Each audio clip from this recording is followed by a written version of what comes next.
Hi, everybody. Happy Friday. We made it to the end of another week. Y&R is getting better, like I said.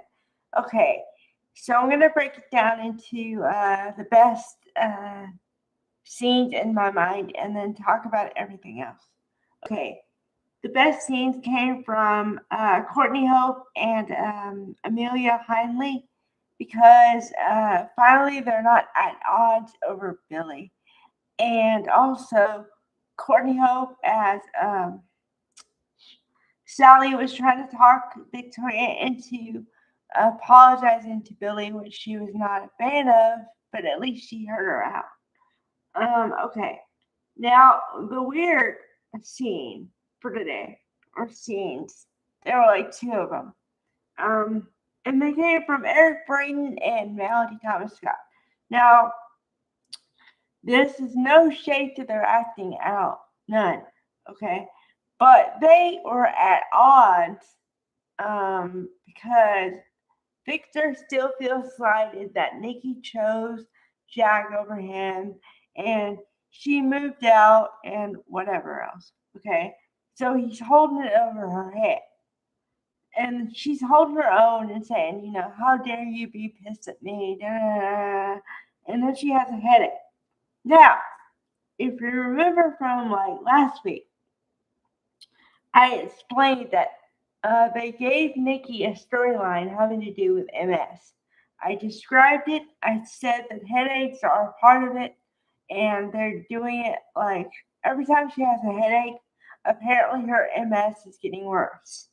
But she's so stubborn that she won't even take help from Victor when she has a serious medical condition. So I don't know what that's about. I mean, I know Nikki is a character that's supposed to stand on her own 2 feet and all this stuff. But you kind of have a medical crisis and you can't even take help. Weird. Okay. Um, the best scenes today came from Sally because of what I said.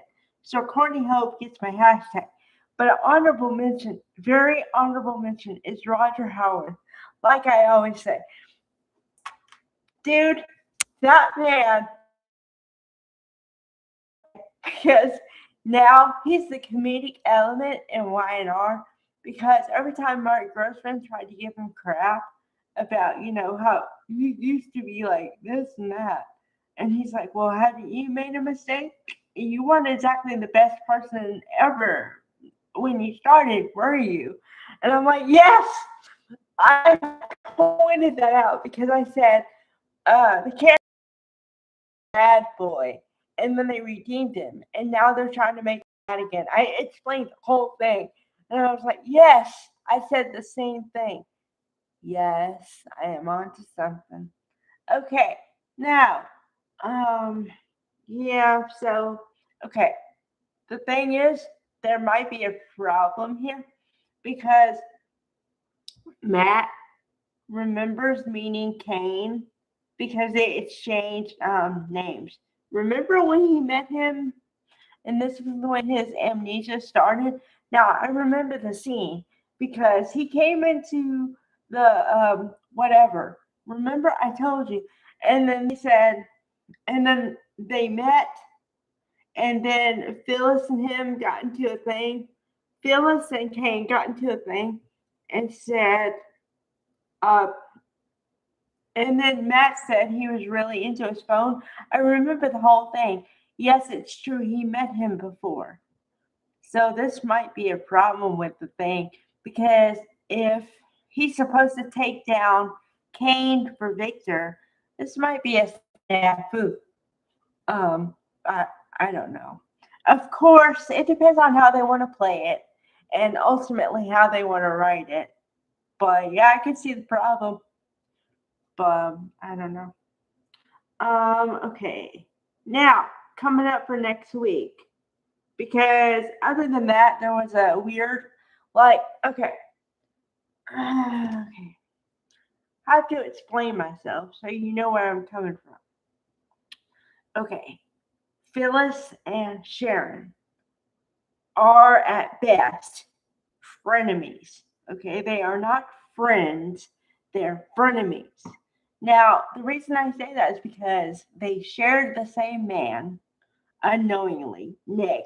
Okay, now I can give you the whole trajectory because, okay, the quick version, I'm going to try to make this quick, but you have to understand there's a lot of details here.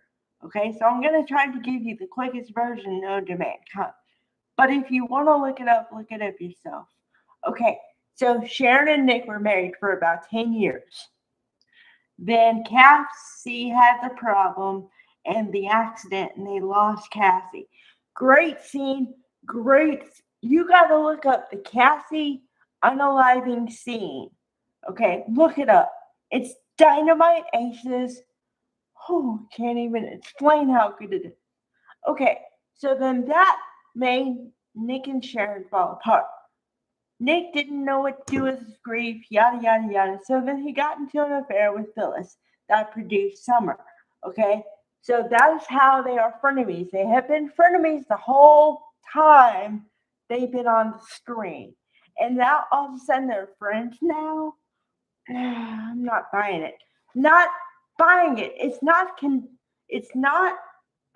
what am I trying to say here? It's not congruent at all to how the characters used to be. Now, before any naysayers, I understand there can be growth and change, but if you want to tell me that Sharon and Phyllis have changed so much that now they're friends, I say BS. Okay? They cannot be in neutral corners. Oh, man. Man. Okay. When you screw up characters like this, you piss me off. Anyway, okay. On to next week. I'll give you a short synopsis of what the spoilers were. Okay. So, I know, what's her name? Diane is still missing. Only thing is, okay, they show where they're keeping Diane. And apparently, I don't know where it is, but it's really well furnished. So there's that. Then there's gonna be stuff with Nikki, I'm guessing, and oh, Cameron Grimes as Mariah might be coming back.